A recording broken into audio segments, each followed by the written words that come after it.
Assalamualaikum warahmatullahi wabarakatuh. Yang saya takdimi pengasuh Pondok Pesantren Zainul Hasan Genggong, Kiai Haji Muhammad Hasan Mutawakil Allah SHMM. Yang saya hormati Rektor Universitas Islam Zainul Hasan Genggong, Bapak Dr. Aziz Wahab BAMAG.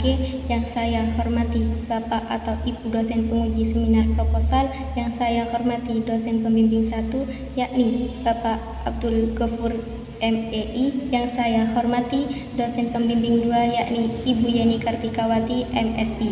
Yang saya hormati kedua orang tua saya. Perkenalkan, saya Suci Nurwarisa dari Prodi Ekonomi Syariah Fakultas Ekonomi dan Bisnis Islam. Langsung saja saya akan mempresentasikan proposal skripsi saya yang berjudul Analisis Perbandingan Usaha Penjual es teh dalam segi kualitas dan pelayanan studi kasus penjual es teh depan kampus Universitas Islam Zainul Hasan Genggong. Jadi, alasan saya memilih judul penelitian tersebut karena kondisi persaingan penjual es teh di depan kampus Universitas Islam Zainul Hasan Genggong menunjukkan persaingan yang ketat dalam bisnis minuman.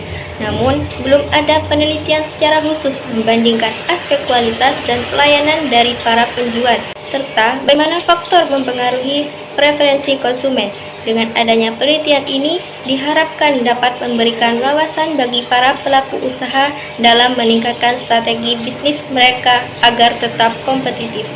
Selain itu, penelitian ini juga dapat menjadi referensi bagi calon pengusaha yang ingin terjun dalam bisnis serupa di lokasi strategis.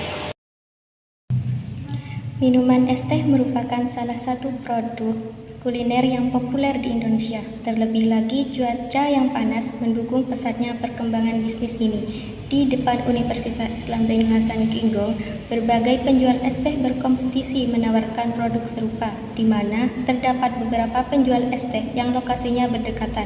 Persaingan bisnis ini semakin ketat. Beberapa strategi yang dapat diterapkan untuk mempertahankan konsumen antara lain dengan menjaga kualitas produk, menawarkan harga yang terjangkau, serta memilih lokasi yang strategis.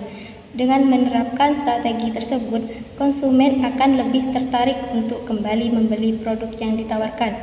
Kualitas produk menjadi faktor penting dalam menentukan kepuasan konsumen setelah membeli dan menggunakan produk. Hal ini menunjukkan bahwa kualitas produk merupakan salah satu aspek yang mempengaruhi keputusan pembelian. Kualitas produk ditentukan oleh kemampuannya dalam menghasilkan hasil yang atau kinerja yang melampaui ekspektasi konsumen.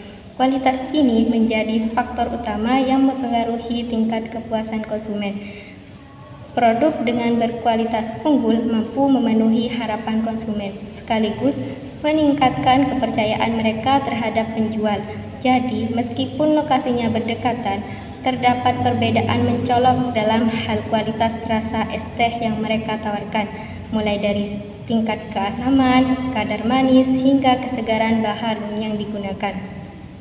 Selain itu, kualitas layanan merupakan sejauh mana perbedaan antara realitas dan ekspektasi konsumen terhadap pelayanan yang diterima. Kualitas pelayanan mencerminkan kesempurnaan dalam pelayanan yang diberikan oleh penyedia jasa untuk memenuhi kebutuhan serta keinginan konsumen. Pelayanan yang diberikan oleh masing-masing penjual juga menjadi faktor pembeda ketika pelayanan tidak memadai. Hal ini dapat menurunkan minat beli konsumen. Jika pelayanan kurang memuaskan, konsumen cenderung merasa kecewa dan memilih beralih ke pesaing. Sebaliknya, pelayanan yang baik membuat konsumen merasa puas, mendorong mereka untuk kembali membeli serta mengurangi kemungkinan mereka memilih pesaing. Dengan kata lain, kualitas pelayanan yang baik akan meningkatkan minat beli konsumen. Penjual es teh di depan kampus ini memiliki ciri khas masing-masing. Ada yang menawarkan es teh dengan rasa lebih manis, ada yang menggunakan takaran gula lebih sedikit, ada pula yang menambahkan rasa tambahan untuk menciptakan varian rasa yang berbeda. Meskipun produknya sama, yaitu es teh, Setiap penjual memiliki strategi sendiri dalam menarik konsumen, baik dari segi kualitas rasa, ukuran gelas, harga, maupun pelayanan. Berdasarkan latar belakang masalah tersebut, persaingan usaha kecil seperti penjual es teh menjadi hal yang menarik untuk dikaji, terutama dalam hal kualitas dan pelayanan yang baik. Jadi, saya tertarik untuk mengadakan penelitian dengan berjudul Analisis Perbandingan Usaha Penjual Es Teh dengan Segi Kualitas dan Pelayanan Studi Kasus Penjual Es Teh depan kampus Universitas Islam Zainul Hasan Genggong. Jadi, rumusan masalah yang saya ambil yang pertama, bagaimana perbandingan kualitas produk antara penjual es teh yang berlokasi di depan Universitas Islam Zainul Hasan Genggong, dan yang kedua, bagaimana perbedaan pelayanan yang diberikan oleh para penjual es teh tersebut kepada konsumen. Dalam penelitian terdahulu, referensi yang diambil oleh peneliti ada 8 referensi, tapi yang akan saya jelaskan ada 2 referensi dalam persamaan dan perbedaannya. Yang pertama, dalam penelitian Putresya, Dwi Ramadhani, dan kawan-kawan dengan judul Pengaruh Harga Kualitas Produk dan Kualitas Pelayanan Terhadap Kepuasan Konsumen dalam Pembelian Minuman di Kedai Es Teh Indonesia Mojokerto. Memiliki kesamaan, yaitu peneliti bisnis minuman es teh dengan fokus pada kualitas produk dan layanan. Dan untuk perbedaannya, penelitian tersebut lebih fokus untuk menganalisis pengaruh harga, kualitas produk, dan kualitas pelayanan terhadap kepuasan konsumen. Sedangkan penelitian saya lebih fokus dalam membandingkan beberapa usaha kecil penjual es teh lokal di sekitar kampus. Yang kedua, dalam penelitian Nenda Anggariskita dan kawan-kawan dengan judul Pengaruh Harga dan Ukuran Kemasan Terhadap Minat Beli Konsumen pada Produk Es Teh Solo Jumbo, Studi Kasus pada Mahasiswa Muslim Banten, sama-sama meneliti usaha es teh dan fokus dan faktor yang mempengaruhi daya tarik bagi konsumen, dan sama-sama dilakukan di lingkungan kampus dan memiliki perbedaan, yaitu penelitian tersebut lebih fokus pada pengaruh harga dan ukuran kemasan terhadap minat beli konsumen, sedangkan penelitian saya lebih fokus dengan membandingkan usaha penjual es teh dari segi kualitas dan pelayanan. Dalam kajian teori yang saya ambil yaitu kualitas produk, kualitas pelayanan, dan kepuasan konsumen. Kualitas produk menurut Abdul Halim dan kawan-kawan merupakan suatu faktor yang menjadi bahan pertimbangan konsumen ketika memutuskan pembelian. Konsumen tentunya mencari kualitas produk yang terbaik untuk dibeli. Dalam usaha yang menjadi pusat perhatian konsumen ialah cita rasa dan cup yang menarik. Rasa yang enak dan tata penyajian yang unik akan membuat konsumen lebih mudah tertarik, dan menurut Kotler, kualitas produk adalah suatu karakteristik produk ataupun jasa yang bergantung pada kinerja dari produk ataupun jasa tersebut dalam mencakupi kebutuhan konsumen. Berdasarkan definisi tersebut, maka dapat disimpulkan bahwa jika suatu produk yang ditawarkan mempunyai kualitas yang lebih baik, di mana kualitas produk terdapat dimensi kualitas produk, yaitu mencakup kinerja, keragaman produk, keandalan, dan masih banyak lagi. Selain terdapat dimensi kualitas produk, juga terdapat faktor yang mempengaruhi kualitas produk. Yang pertama, pasar, uang, manajemen, dan lain sebagainya. Kualitas pelayanan merupakan salah satu faktor penting dalam memenuhi kepuasan konsumen, sehingga konsumen akan melakukan pembelian berulang atau menjadi konsumen yang loyal kepada penjual. Menurut Pangastuti, kualitas pelayanan sering diartikan sebagai perbandingan antara layanan yang diharapkan dengan layanan yang diterima secara nyata. Layanan adalah sebuah kegiatan, manfaat, atau kepuasan untuk diberikan yang pada dasarnya tidak berwujud dan tidak mengakibatkan kepemilikan apapun. Semakin baik kualitas jasa yang diberikan, maka akan semakin baik pula citra rasa tersebut di mata konsumen.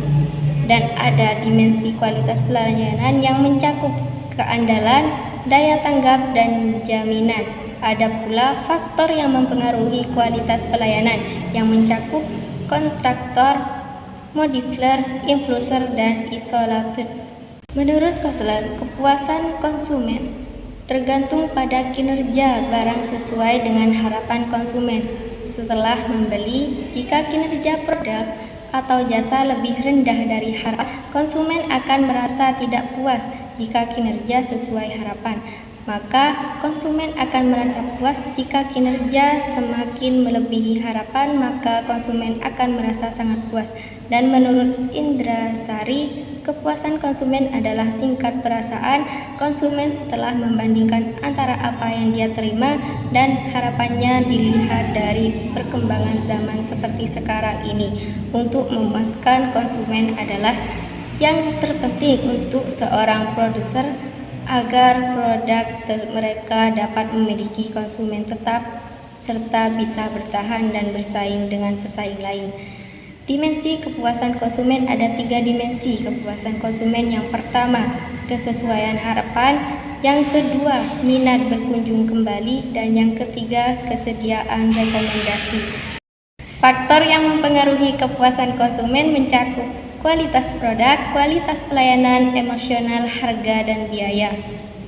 Kerangka konseptual saya, analisis perbandingan usaha penjual es teh dalam segi kualitas dan pelayanan, studi kasus penjual es teh depan kampus Universitas Islam Zainul Hasan Genggong. Terdapat kualitas produk dan kualitas pelayanan. Kualitas produk, teori kualitas produk oleh Abdul Halim dan kawan-kawan, dan kualitas pelayanan, teori kualitas pelayanan oleh Pangastuti. Dan untuk kepuasan konsumen, teori kepuasan konsumen oleh Kotler dalam buku yang berjudul Kotler on Marketing, Simon and Schuster. Penelitian ini menggunakan metode kualitatif yang bersifat deskriptif dengan pendekatan studi kasus. Pendekatan studi kasus lebih disukai untuk penelitian kualitatif. Pendekatan kualitatif dipilih karena penelitian ini berfokus pada pemahaman mendalam mengenai strategi usaha, tantangan, serta faktor yang mempengaruhi keberhasilan penjual es teh di depan kampus Universitas Islam Zainul Hasan Genggong. Sumber data yang saya gunakan yaitu data primer dan data sekunder. Data primer adalah suatu data yang diperoleh peneliti secara langsung dari sumber asli. Sumber data primer yang digunakan adalah data yang diperoleh melalui observasi langsung di lokasi penelitian serta wawancara dengan para konsumen dan penjual es teh di depan kampus Universitas Islam Zainul Hasan Genggong. Dan untuk data sekunder adalah sumber data tidak langsung yang dapat memberikan informasi atau data tambahan yang dapat memperkuat data pokok, baik berupa majalah, buku, koran, dan lain-lain. Dan untuk teknik pengumpulan data terdapat observasi, wawancara, dan dokumentasi. Dalam penelitian kualitatif, pengecekan keabsahan temuan ini, teknik yang dipakai adalah triangulasi. Terdapat 3 macam triangulasi. Yang pertama, triangulasi sumber, teknik, dan waktu. Cukup sekian dari saya, kurang lebihnya mohon maaf. Wassalamualaikum warahmatullahi wabarakatuh.